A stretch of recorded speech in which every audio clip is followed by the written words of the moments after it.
Tuhan bersamamu dan bersama rohmu. Inilah Injil suci menurut Lukas. Dimuliakanlah Tuhan. Pada suatu hari ketika berkatalah Yesus kepada murid-muridnya, ada seorang kaya yang mempunyai seorang bendahara. Kepadanya disampaikan tuduhan bahwa bendahara itu menghamburkan miliknya. Maka si kaya itu memanggil bendaharanya dan berkata, "Apakah yang telah kudengar tentang dirimu?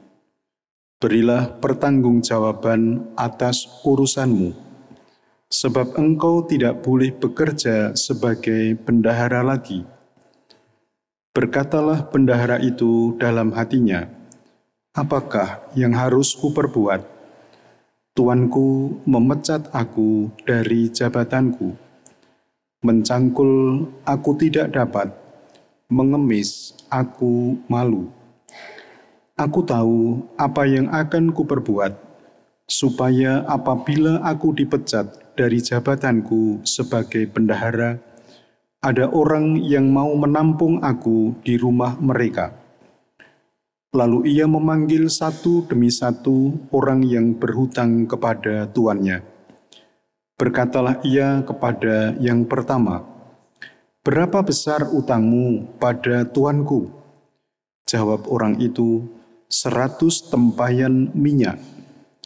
Lalu kata bendahara itu, "Inilah surat utangmu. Duduklah dan buatlah surat utang lain sekarang juga, 50 tempayan."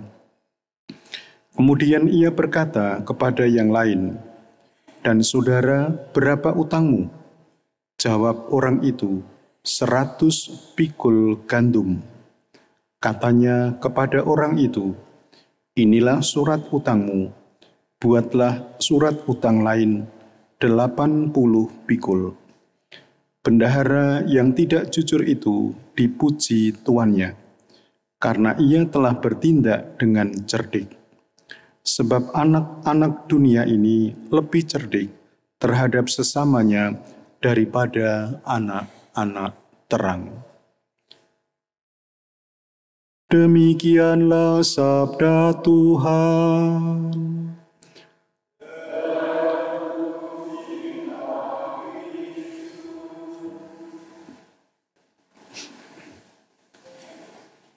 Bapak, Ibu, dan para saudara yang terkasih di dalam nama Tuhan, membaca kutipan bacaan Injil tadi bisa muncul secara spontan sebuah pertanyaan atau kesan.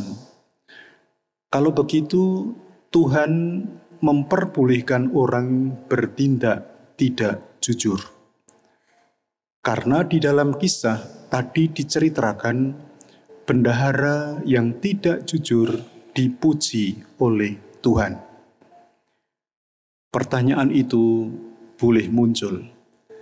Tetapi yang hendak dikatakan lewat kutipan bacaan Injil tadi adalah kecerdikan bendahara itu. Bukan berpikir soal masa lampau, tetapi soal sekarang dan antisipasi akan masa depan. Dia pasti akan dipecat oleh tuannya.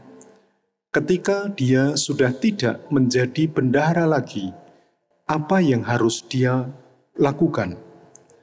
Maka dia bertindak dengan cepat dan cerdas, yaitu mengantisipasi dengan cara berbuat baik kepada orang-orang yang ada di sekitarnya, dengan harapan ketika nanti dia sudah tidak mampu bekerja lagi, ada orang yang memberi tumpangan dan memelihara kehidupannya. Kecepatan, kecerdasan, dan kemampuan untuk mengantisipasi akan masa depan itulah yang hendak ditekankan di dalam kutipan Injil tadi. Bapak, Ibu, dan para saudara yang terkasih, di dalam pemahaman modern sekarang, barangkali bisa dirumuskan dengan kata visi dan misi. Setiap orang mesti harus mempunyai visi dan misi. Misi tanpa visi tidaklah berarti, tetapi visi tanpa misi juga hanya omong kosong. Keduanya harus berjalan bersama-sama. Apa yang saya cita-citakan dan apa yang harus saya lakukan pada saat ini, agar yang saya cita-citakan itu dapat terpenuhi lewat tahapan-tahapan yang aku lakukan pada saat ini. Itulah visi dan misi hidup seseorang. Bapak, Ibu, dan para saudara, marilah kita mohon berkat dari Tuhan, agar kita pun mampu mengantisipasi masa depan yang masih terbentang luas di hadapan kita. Dan kita tidak tahu pasti apa yang akan kita hadapi dengan masa depan kita.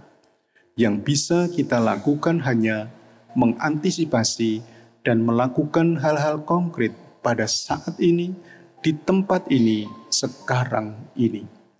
Dan itu menurut hemat saya cukuplah untuk menjadi bekal dalam perjalanan hidup melaksanakan tugas perutusan yang diberikan oleh Tuhan.